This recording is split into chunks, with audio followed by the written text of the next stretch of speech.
అస్సలాముఅలైకుం వరహమతుల్లాహి వబరకాతుహు.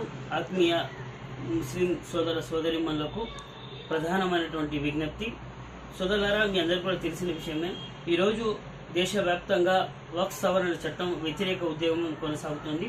ఆ ఉద్యమంలో భాగంగా ముస్లిం పర్సనల్ లా బోర్డ్ మరియు ముస్లిం ఐక్య వేదిక, అదేవిధంగా వివిధ ప్రజా సంఘాలు, జాయింట్ యాక్షన్ కమిటీ ఉమ్మడి నిర్ణయం మేరకు ఈరోజు కేంద్ర ప్రభుత్వ నిరంకుశ వైఖరిని ఎండగడుతూ కేంద్ర ప్రభుత్వానికి కనువిప్పు కలిగే విధంగా ఏదైతే కేంద్ర ప్రభుత్వం ముస్లింల విలువైనటువంటి వక్ఫ్ ఆస్తులను కాజేసి వారి జీవితాలను చీకటిమయం చేయాలనే ఒక దురుద్దేశంతో తెచ్చినటువంటి మత ప్రాతిపదికన తెచ్చినటువంటి వక్ఫ్ సవరణ చట్టాన్ని రద్దు చేయాలని, వాపసు తీసుకోవాలనేసి ఉద్దేశంతో ఈరోజు ముస్లిం పర్సనల్ లా బోర్డు పిలుపు మేరకు ప్రతి ఒక్కరు కూడా ఈరోజు 30వ తేదీ ఈరోజు రాత్రి 9 గంటలకు 9 గంటల నుండి 9 గంటల 15 నిమిషాల వరకు, అంటే సుమారు 15 నిమిషాల వరకు ప్రతి ఒక్కరు కూడా స్వచ్ఛందంగా మీ ఇంట్లో ఉన్నటువంటి లైట్లను ఆర్పి శాంతియుతమైనటువంటి నిరసన తెలపాలని మీ అందరికీ కూడా విజ్ఞప్తి చేస్తున్నాం.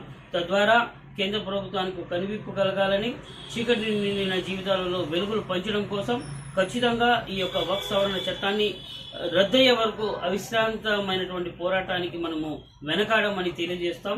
కాబట్టి ప్రతి ఒక్కరు కూడా ప్రతి ఒక్కరి బాధ్యతగా భావిస్తూ ప్రతి ఒక్క ముస్లిం కుటుంబం ఈరోజు రాత్రి 9 గంటలకు స్వచ్ఛందంగా తమ యొక్క ఇంట్లోని లైట్లను ఆర్పి నిరసన తెలపాలనేసి నేను మీ అందరికీ కూడా వినమ్రపూర్వకంగా విజ్ఞప్తి చేస్తున్నా. నేను జాఫర్ పులి, ముస్లిం ఐక్య వేదిక రాష్ట్ర అధ్యక్షుడిని, మీ సోదరుని. అస్సలాము అలైకుం.